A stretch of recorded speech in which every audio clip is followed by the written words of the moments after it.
Hello friends, I am Anand Patel. Welcome back to my YouTube channel H English Lab. મિત્રો આ વિડિયોમાં આજે આપણે એમિઝાર વિશે વાત કરીશું અને એમિઝારમાં state of being in present time. મિત્રો state of being in present time નો અર્થ થાય છે વર્તમાનની સ્થિતિ. અને મિત્રો વર્તમાનની સ્થિતિની જ્યારે વાત કરીએ છીએ તો વર્તમાનની સ્થિતિમાં આપણે એમિઝારનો યુઝ કરવાના છીએ. મિત્રો એમિઝારનો સેન્ટેન્સમાં યુઝ કરીશું આપણે પણ એક્શનને નહીં બતાવીએ. આજે જે વાતને આપણે આજે શીખવા જઈ રહ્યા છીએ present state of being. Present state of being નો મતલબ થાય છે સ્થિતિ બતાવવી. ત્યાં કોઈ પણ પ્રકારની એક્શન હોતી નથી. અહીંયા એ ગર્લનું કાર્ટૂન મેં રજૂ કર્યું છે. એ ગર્લના કાર્ટૂન થ્રુ આપણે સમજવાનો પ્રયત્ન કરીશું અને એના પછી જે જુદા જુદા પ્રકારના સેન્ટેન્સીસ છે, એસર્ટિવ સેન્ટેન્સ છે, ઇન્ટરોગેટિવ સેન્ટેન્સ છે, નેગેટિવ સેન્ટેન્સ છે, બરાબર, નેગેટિવ ઇન્ટરોગેટિવ સેન્ટેન્સ છે, સ્ટેટ ઓફ બીઇંગના 4 યુઝિસ મેં અહીંયા દર્શાવ્યા છે. એને શીખવાનો આપણે પ્રયત્ન કરીશું. તો સૌપ્રથમ તમે સ્ક્રીન પર કાર્ટૂન જોઈ શકશો. શી ઇઝ અ સ્ટુડન્ટ, તેની વિદ્યાર્થીની છે. અહીંયા હું એની ઓળખ આપી રહ્યો છું. તો આ પ્રમાણે હું સેન્ટેન્સને ફોર્મ કરીશ. શી ઇઝ અ સ્ટુડન્ટ, તેની વિદ્યાર્થીની છે. બીજા નંબરમાં તેણીની કેવી છે, હાઉ શી ઇઝ, તો શી ઇઝ ક્લેવર. તો આ પ્રમાણે હું સેન્ટેન્સને ફોર્મ કરી શકીશ. એ જ પ્રમાણે મારે નેગેટિવમાં કંઈક કહેવું છે. શી ઇઝ નોટ ડલ, તેણી ડલ નથી. તો ત્યાં હું નેગેટિવ સેન્ટેન્સનો યુઝ કરીશ. ઘણા બધા મિત્રો એ ભૂલ કરતા હોય છે કે she does not dull, she does not clever, she does not beautiful, she does not kind, she does not honest. આ પ્રમાણે સેન્ટેન્સીસને ફોર્મ કરતા હોય છે.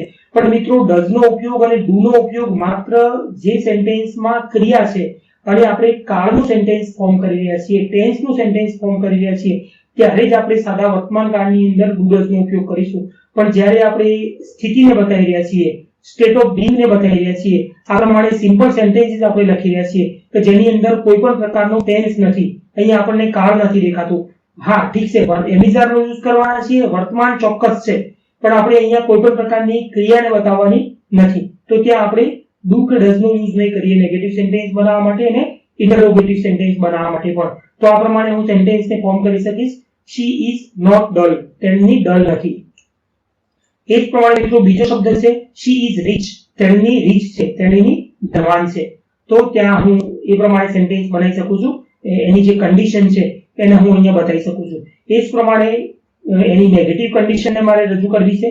તો શી ઇઝ નોટ પુઅર, તેની પુઅર નથી, તેની ગરીબ નથી. તો ત્યાં મેં નેગેટિવ સેન્ટેન્સ ફોર્મ કર્યું છે. એ જ પ્રમાણે મિત્રો એનું પ્લેસ મારે દર્શાવવું છે. તો she is in the classroom, તેની ક્લાસરૂમમાં છે. તો ત્યાં હું એ પ્રમાણે સેન્ટેન્સને ફોર્મ કરી શકીશ. વેર યુ આર, તમે ક્યાં છો, એનું જ્યારે તમારે ઇન્ડિકેશન આપવું છે, કોઈ વ્યક્તિને પૂછવું છે અથવા તો તમારે એની માહિતી આપવી છે. I am on the terrace, I am in the kitchen, I am on the ground. આ પ્રમાણે તમે સેન્ટેન્સીસને ફોર્મ કરી શકશો. તો she is in the classroom. હવે બીજા નંબરનું સેન્ટેન્સ છે she is not in the library, તેની લાઇબ્રેરીમાં નથી. તો ત્યાં એ પ્રમાણે હું સેન્ટેન્સ ફોર્મ કરી શકીશ.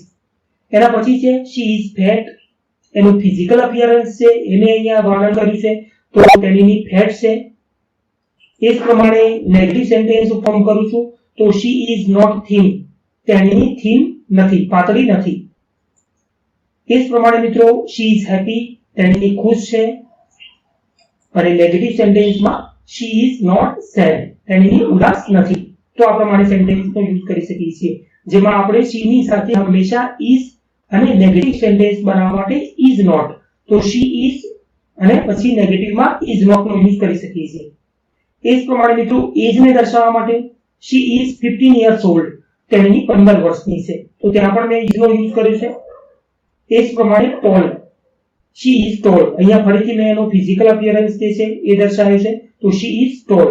તો આ પ્રમાણે આપણે સેન્ટેન્સને પ્રેઝન્ટ સ્ટેટ ઓફ બીઇંગ નો યુઝ કરીને વાક્યોને બનાવી શકીએ છીએ. તો હવે અહીંયા મિત્રો આપણે 4 પ્રકારના જુદા જુદા સેન્ટેન્સીસ છે એને સમજવાનો પ્રયત્ન કરીશું અને કેવી રીતે સ્ટેટ ઓફ બીઇંગ નો યુઝ કરીને આપણે વાક્યોને બનાવી શકીએ છીએ તે સમજીશું. તો ફર્સ્ટ નંબરમાં છે એફર્મેટિવ સેન્ટેન્સ, જેને હકાર વાક્ય કહેવામાં આવે છે, જેમાં નોટ નથી હોતું. તો એ ફર્સ્ટ નંબરનું છે. બીજા નંબરમાં છે નેગેટિવ સેન્ટેન્સ, જેને નકારાત્મક વાક્ય કહેવામાં આવે છે. ત્રીજા નંબરમાં છે ઇન્ટરોગેટિવ સેન્ટેન્સ. મિત્રો ઇન્ટરોગેટિવ સેન્ટેન્સ જે છે બે પ્રકારના છે. એક ઇન્વર્ઝન ક્વેશ્ચન છે અને બીજા નંબરમાં છે WH ક્વેશ્ચન. મિત્રો ઇન્વર્ઝન ક્વેશ્ચન એવા પ્રકારનો પ્રશ્ન છે કે જેમાં તમારે યસ કે નો માં જવાબ આપવાનો હોય છે. આર યુ ઇલ, આ પ્રમાણે આપણે ક્વેશ્ચન પૂછીએ છીએ તો સામેવાળો વ્યક્તિ જે છે આપણને એટલો જવાબ આપશે કે યસ આઈ એમ ઇલ, અને નામાં આપે છે તો નો આઈ એમ નોટ ઇલ, ના હું ઇલ નથી. આર યુ ક્લેવર, તો yes I M clever. No I am not ક્લેવર, તો એ પ્રમાણે એ ઇન્વર્ઝન ક્વેશ્ચન છે. અને મિત્રો WH ક્વેશ્ચન જ્યારે પૂછતા હોઈએ છીએ સામેવાળા વ્યક્તિને તો હુ આર યુ, તો ત્યાં આપણે જાણી શકીએ છીએ કે આપણે એ વ્યક્તિ પાસેથી કોઈક માહિતી જે છે એ આપણે લેવી છે, તો ત્યાં WH ક્વેશ્ચનનો યુઝ કરી શકીએ છીએ.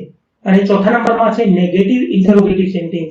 મિત્રો નેગેટિવ ઇન્ટરોગેટિવ એ નકારાત્મક પણ હોય છે અને પ્રશ્નાર્થ પણ હોય છે. તો આ પ્રમાણે જુદા જુદા સેન્ટેન્સનો આપણે યુઝ કરી અને વાક્યોને ફોર્મ કરી શકીએ છીએ. હવે મિત્રો આપણે સ્લાઇડ પર આપણે we will try to understand the sentence structure. દરેક જે જુદા જુદા પ્રકારના આપણે સેન્ટેન્સની ચર્ચા કરી હમણાં, affirmative sentence, negative sentence, interrogative sentence અને નેગેટિવ ઇન્ટરોગેટિવ સેન્ટેન્સ, તો દરેકનું સેન્ટેન્સ સ્ટ્રક્ચર શું છે. સૌપ્રથમમાં મેં એ લખ્યો છે, એનો મતલબ થાય છે એફર્મેટિવ સેન્ટેન્સ. મિત્રો એફર્મેટિવ સેન્ટેન્સમાં સૌપ્રથમ સબ્જેક્ટ લખાતો હોય છે, એના પછી એમિઝાર છે, એના પછી નાઉન, એડજેક્ટિવ કે પ્રેપોઝિશનનો આપણે યુઝ કરી શકીએ છીએ. મિત્રો આ વાત ખાસ સમજવાની છે કે એમિઝાર લખ્યા પછી જો આપણે પ્રેઝન્ટ સ્ટેટ ઓફ બીઇંગ ની વાત કરી રહ્યા છીએ તો આપણે નાઉન લખીશું, કોઈ પણ નામ લખીશું. I am a teacher, you are a student, બરાબર, you are a clever student, you are a hard working student. તો અહીંયા હાર્ડ વર્કિંગ શબ્દ જે છે એ એડજેક્ટિવ છે, જે નામની વિશેષતા બતાવે છે. You are a clever student, you are a naughty student, તો ત્યાં નોટી અને ક્લેવર જેવા શબ્દો જે છે એ આપણને નામની વિશેષતા બતાવે છે, તો ત્યાં એડજેક્ટિવનો યુઝ કરી શકીએ છીએ. અને પ્લેસનું ઇન્ડિકેશન આપવું છે આપણે, તો ત્યાં સાથે આપણે પ્રેપોઝિશનનો પણ યુઝ કરી શકીશું. આઈ એમ ઇન ધ ક્લાસ, તો ત્યાં ઇન જે છે એ પ્રેપોઝિશન છે અને ધ આર્ટિકલ છે અને ક્લાસ જે છે એ નામ છે. તો એ પ્રમાણે હું પ્રેપોઝિશનનો યુઝ કરીને પ્લેસનું ઇન્ડિકેશન હું આપી શકું છું. એ જ પ્રમાણે મિત્રો નેગેટિવ સેન્ટેન્સ સ્ટ્રક્ચરમાં સબ્જેક્ટ લખાય છે, એમિઝાર હોય છે અને એના પછી નોટ હોય છે. મિત્રો મેં હમણાં તમને જે વાત કરી, વિદ્યાર્થીઓ જે ભૂલ કરતા હોય છે, આ પ્રમાણેના પ્રેઝન્ટ સ્ટેટ ઓફ બીઇંગ આ સેન્ટેન્સમાં એ લોકો ડુ ડઝનો યુઝ કરતા હોય છે.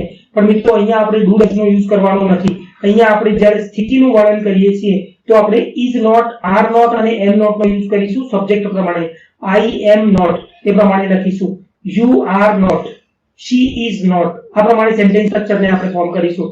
તો એમિઝાર લખ્યા પછી નોટ લખાય છે અને એના પછી નાઉન, એડજેક્ટિવ અને પ્રેપોઝિશન.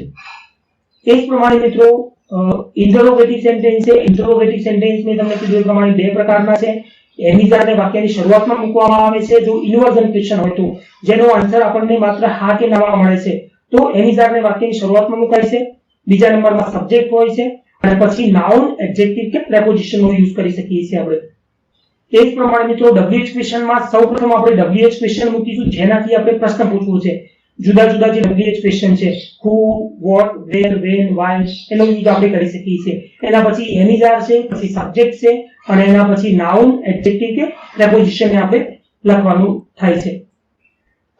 એ જ પ્રમાણે મિત્રો નેગેટિવ ઇન્ટ્રોગેટિવ સેન્ટેન્સ હોય તો એમિઝારનો યુઝ આપણે વાક્યની શરૂઆતમાં કરીશું, એના પછી સબ્જેક્ટને લખીશું, એના પછી નોટ લખાય છે અને પછી નાઉન, એડજેક્ટિવ અને પ્રેપોઝિશન. તો એ જ પ્રમાણે મિત્રો આપણે કેટલાક ઉદાહરણ દ્વારા આ વાતને સમજવાનો પ્રયત્ન કરીશું. She is a clever student, તેણીની હોશિયાર વિદ્યાર્થીની છે. તો આ સેન્ટેન્સમાં તમે જોઈ શકશો, શી જે છે એ સેન્ટેન્સનો સબ્જેક્ટ છે, એની સાથે આપણે ઇઝ લખ્યું છે, એના પછી આર્ટિકલ છે, ક્લેવર વિશેષણ છે અને સ્ટુડન્ટ જે છે એ નામ છે. તો ક્લેવર શબ્દ જે છે એ અહીંયા નામની વિશેષતા બતાવે છે. તો એ પ્રમાણે આપણે એફર્મેટિવ સેન્ટેન્સને ફોર્મ કરી શકીએ છીએ. એ જ પ્રમાણે મિત્રો બીજા નંબરનું ઉદાહરણ છે, નેગેટિવ સેન્ટેન્સ છે, she is not a clever student, તેની હોશિયાર વિદ્યાર્થીની નથી. તો અહીંયા ઇઝ નોટ સેન્ટેન્સ સ્ટ્રક્ચરનો યુઝ થયો છે નેગેટિવ વાક્ય બનાવવા માટે. એ જ પ્રમાણે મિત્રો ઇન્ટરોગેટિવ છે, is she a clever student. મિત્રો ઇન્ટરોગેટિવ સેન્ટેન્સ બનાવવા માટે આપણે એમિઝારને વાક્યની શરૂઆતમાં મૂકવાનું હોય છે. તો is she a clever student, શું તેણીની હોશિયાર વિદ્યાર્થીની છે? તો આ પ્રમાણે જવાબ એ આપી શકે છે, yes she is a clever student. અને જો નામાં આપીએ છીએ તો no, she is not a clever student. તો આ પ્રમાણે આપણે સેન્ટેન્સને ફોર્મ કરી શકીએ છીએ. એ જ પ્રમાણે મિત્રો નેક્સ્ટમાં છે, why is she not a clever student, તેણીની શા માટે હોશિયાર વિદ્યાર્થીની નથી? તો ત્યાં આપણે નેગેટિવ ઇન્ટ્રોગેટિવ સેન્ટેન્સ સ્ટ્રક્ચરનો યુઝ કર્યો છે. એ જ પ્રમાણે મિત્રો નેક્સ્ટ ઉદાહરણ છે, is she not a clever student, શું તેણીની હોશિયાર વિદ્યાર્થીની નથી? તો આપણે એ પ્રમાણે સેન્ટેન્સને બનાવી શકીએ છીએ. પણ મિત્રો આપણે નોટને ઇઝની જોડે રાખવું છે તો આપણે ઇઝન્ટ બોલવું પડશે, શોર્ટ ફોર્મનો યુઝ કરવો પડશે. Isn't she A clever student, શું તેની હોશિયાર વિદ્યાર્થીની નથી? એ પ્રમાણે બીજા ઉદાહરણ મિત્રો જોઈએ તો આરન્ટ યુ ક્લેવર સ્ટુડન્ટ, શું તમે હોશિયાર વિદ્યાર્થી નથી? તો aren't you an honest person, શું તમે પ્રામાણિક વ્યક્તિ નથી? તો આ પ્રમાણે હું સેન્ટેન્સને ફોર્મ કરી શકું છું. તો મિત્રો આ પ્રમાણે જુદા જુદા સેન્ટેન્સ સ્ટ્રક્ચરનો યુઝ કરીને આપણે એફર્મેટિવ, નેગેટિવ ઇન્ટરોગેટિવ સેન્ટેન્સને ફોર્મ કરી શકીએ છીએ. તો મિત્રો એ પ્રમાણે આપણે સૌપ્રથમ use present state of being નો સમજવાનો પ્રયત્ન કરીશું. પ્રથમ યુઝ છે હુ યુ આર, તમે કોણ છો. વોટ યુ આર, તમે શું છો. અને તમારો વ્યવસાય. આ વસ્તુનું આપણે ઇન્ડિકેશન કરવું છે. કોઈ વ્યક્તિને આપણે કહેવું છે, બીજા વ્યક્તિ વિશેથી આપણે જાણવું છે, તો આ પ્રમાણે આપણે એમિઝારનો યુઝ કરી શકીશું. તો એમાં સૌપ્રથમ આપણે કેટલાક શબ્દોને સમજવાનો પ્રયત્ન કરીશું જે નાઉનની કેટેગરીમાં છે. અહીંયા આપણે નાઉનનો યુઝ કરીશું. તો આર યુ અ સ્ટુડન્ટ, શું તમે વિદ્યાર્થી છો? તો સામેવાળો વ્યક્તિ જે છે આપણને જવાબ આપશે yes I am a student. જો ના હોય તો no, I am not a student. Are you a doctor, શું તમે ડોક્ટર છો? તો yes I am a doctor. No, I am not a doctor. તો મિત્રો આ પ્રમાણે આપણે સેન્ટેન્સને ફોર્મ કરી શકીએ છીએ. તો ટીચર, લોયર, એક્ટર એ પ્રમાણે શબ્દોનો યુઝ કરીને. એ જ પ્રમાણે મિત્રો આપણે હુ યુ આર, તમે કોણ છો. Boy, girl, man, woman. Are you a boy, are you a girl, are you a man, or are you a woman. તો આ પ્રમાણે આપણે સામેવાળાને પ્રશ્ન પણ પૂછી શકીએ છીએ અને આપણા વિશે આપણે માહિતી પણ આપી શકીએ છીએ. મિત્રો અહીંયા કેટલાક ઉદાહરણ મેં રજૂ કરવાનો પ્રયત્ન કર્યો છે. એના સિવાય પણ ઘણા બધા શબ્દો છે આપણો પરિચય આપતા. તો એ શબ્દોનો યુઝ કરીને તમે જેટલા વધુ સેન્ટેન્સીસ આ પ્રમાણે બનાવશો, આ પ્રમાણે જેટલા વધુ સિમ્પલ સેન્ટેન્સીસ તમે ફોર્મ કરશો, એટલી વધુ પકડ જે છે એ તમારી આવશે, એટલું વધારે સારી રીતે તમે ઇંગ્લિશને ઇમ્પ્રૂવ કરી શકશો. તો મિત્રો અહીંયા 2-4 ઉદાહરણ દ્વારા આપણે સમજવાનો પ્રયત્ન કરીશું. She is an intelligent student. તેણી ઇન્ટેલિજન્ટ સ્ટુડન્ટ છે. તો ત્યાં મેં ઇઝનો યુઝ કર્યો છે અને તેણીની શું છે, બરાબર, એની ઓળખ આપવાનો પ્રયત્ન કર્યો છે અહીંયા. તો ઇન્ટેલિજન્ટ શબ્દ જે છે એ વિશેષણ છે અને એ નામની વિશેષતા બતાવે છે. એ જ પ્રમાણે મિત્રો બીજા નંબરનું ઉદાહરણ છે mister Joshi is a doctor. મિત્રો અહીંયા એક વાત ખાસ you should keep in mind કે આપણે જે એમિઝારનો યુઝ કરવાના છીએ સેન્ટેન્સીસમાં, આ પ્રમાણેના સેન્ટેન્સીસમાં, એ અહીંયા મુખ્ય ક્રિયાપદ તરીકે કામ કરે છે. કારણ કે સેન્ટેન્સમાં બીજું કોઈ વર્બ હોતું નથી. તો એઝ અ મેઇન વર્બ તરીકે એનું ફંક્શન જે છે એ પરફોર્મ કરે છે. તો mister Joshi is a doctor, mister Joshi doctor છે. તો અહીંયા ઇઝ જે છે આપણું મેઇન વર્બ છે અને મિસ્ટર જોશી જે છે એમનો અહીંયા પરિચય આપ્યો છે કે ડોક્ટર છે. યુ આર માય ટીચર, તમે મારા ટીચર છો. તો ત્યાં આપણે આર નો યુઝ કર્યો છે યુની સાથે. અને Amitabh is a famous actor, Amitabh famous actor છે. તો અહીંયા અમિતાભની સાથે ઇઝ વપરાયું છે અને ફેમસ જે છે એ વિશેષણ છે અને એક્ટર જે છે એ નામ છે. તો મિત્રો એ પ્રમાણે આપણે who you are, what you are અને તમારો પ્રોફેશન એને જાણવા માટે આપણે આ પ્રમાણે એમિઝારથી ક્વેશ્ચન પૂછી શકતા હોઈએ છીએ. તો એ જ પ્રમાણે મિત્રો બીજા નંબરનો યુઝ છે હાઉ યુ આર, તમે કેવા છો. અહીંયા તમારે તમારા ગુણો અને દુર્ગુણોને દર્શાવવાના છે. સામેવાળા વ્યક્તિના ગુણો અને દુર્ગુણો વિશે જાણવું છે, એ વ્યક્તિ કેવો છે. આપણે બીજા નંબરનો યુઝ જે છે એ કરીશું. અહીંયા મિત્રો આપણે વિશેષણનો યુઝ કરવાનો છે, એડજેક્ટિવનો યુઝ કરવાનો છે. એડજેક્ટિવનો યુઝ કરીને આપણે એમિઝારની મદદ લઈ અને સેન્ટેન્સીસને ફોર્મ કરી શકીશું, જેમાં એફર્મેટિવ, ઇન્ટરોગેટિવ, નેગેટિવ અને નેગેટિવ ઇન્ટરોગેટિવ સેન્ટેન્સીસને આપણે ફોર્મ કરી શકીએ છીએ. તો are you happy, are you sad, are you nervous, are you honest, are you naughty, are you beautiful. અહીંયા કોઈ પણ પ્રકારનો પ્રશ્ન જે છે એ એડજેક્ટિવનો યુઝ કરીને આપણે સામેવાળા વ્યક્તિને પૂછી શકીએ છીએ અને આપણા વિશે આપણે માહિતી પણ આપી શકીએ છીએ. તો yes I am happy, no I am not happy. તો આ પ્રમાણે આપણે એનો જવાબ પણ આપી શકીએ છીએ. એ જ પ્રમાણે મિત્રો બીજા કેટલાક શબ્દો છે. એક્સાઇટેડ છે, ઇન એ હરી છે, અપસેટ છે, કન્ફ્યુઝ છે, ડિસ્ટર્બ છે અને ઓનેસ્ટ છે. તો જુદા જુદા શબ્દોનો આપણે યુઝ કરી શકીએ છીએ. એ જ પ્રમાણે મિત્રો જ્યારે આપણે કન્ડિશન બતાવી છે, whether you are a poor, rich, good or bad, તમે ગરીબ છો, ધનવાન છો, સારા છો, ખરાબ છો, જો એનું ઇન્ડિકેશન આપવું છે તો પણ આપણે અહીંયા એમિઝારનો યુઝ કરીશું. તો Riya is a naughty girl, Riya તોફાની છોકરી છે. તો અહીંયા રિયા કેવી છે એના વિશે આપણે માહિતી આપી છે. એ જ પ્રમાણે મિત્રો બીજું ઉદાહરણ છે માય ફ્રેન્ડ્સ આર કન્ફ્યુઝડ, મારા મિત્રો મૂંઝવણમાં છે. એમની પ્રેઝન્ટ સ્ટેટ ઓફ બીંગ શું છે એ અહીંયા મેં આ સેન્ટેન્સમાં રજૂ કર્યું છે. એ જ પ્રમાણે મિત્રો ત્રીજા નંબરનું ઉદાહરણ છે આઈ એમ ઇન એ હરી. અહીંયા મેં સિચ્યુએશન બતાવી છે, હું ઉતાવળમાં છું. તો મેં આઈની સાથે એમનો યુઝ કર્યો છે. તો મિત્રો આ પ્રમાણે આપણે સેન્ટેન્સને ફોર્મ કરી શકીએ છીએ. એ જ પ્રમાણે મિત્રો ત્રીજા નંબરનો યુઝ છે વેર યુ આર, યોર લોકેશન, તમારું પ્લેસ દર્શાવવું છે. તમારે તમે ક્યાં છો, કઈ જગ્યા ઉપર છો, જો તમારે એ દર્શાવવું છે તો ત્યાં તમે આ પ્રમાણે એમિઝારનો યુઝ કરી શકશો. તો in the kitchen, on the terrace, under the tree, in the classroom. તો આ કેટલાક પ્લેસ મેં રજૂ કર્યા છે. બીજા પણ ઘણા બધા પ્લેસીસને આપણે ઇન્ડિકેટ કરી શકીએ છીએ એમિઝારનો યુઝ કરીને, જોડે સબ્જેક્ટને રાખીને. તો અહીંયા ઉદાહરણ દ્વારા સમજવાનો પ્રયત્ન કરીશું. Are you in the kitchen? તો yes I am in the kitchen. No I am not in the kitchen. तो એ પ્રમાણે આપણે સેન્ટેન્સીસને ફોર્મ કરી શકીએ છીએ। તો અહીંયા પ્રથમ ઉદાહરણ છે my mother is in the kitchen, મારી મમ્મી રસોડામાં છે। I am on the terrace, હું છત પર છું। The cow is under the tree, cow ઝાડની નીચે છે। અને we are in the classroom, અમે ક્લાસરૂમમાં છીએ। તો કોઈને મિત્રો પ્રશ્ન પૂછવો છે, are you on the terrace, શું તું છત પર છે? તો એ વ્યક્તિ આપણને હા કે નામાં જવાબ આપશે, yes I am on the terrace, no I am not on the terrace.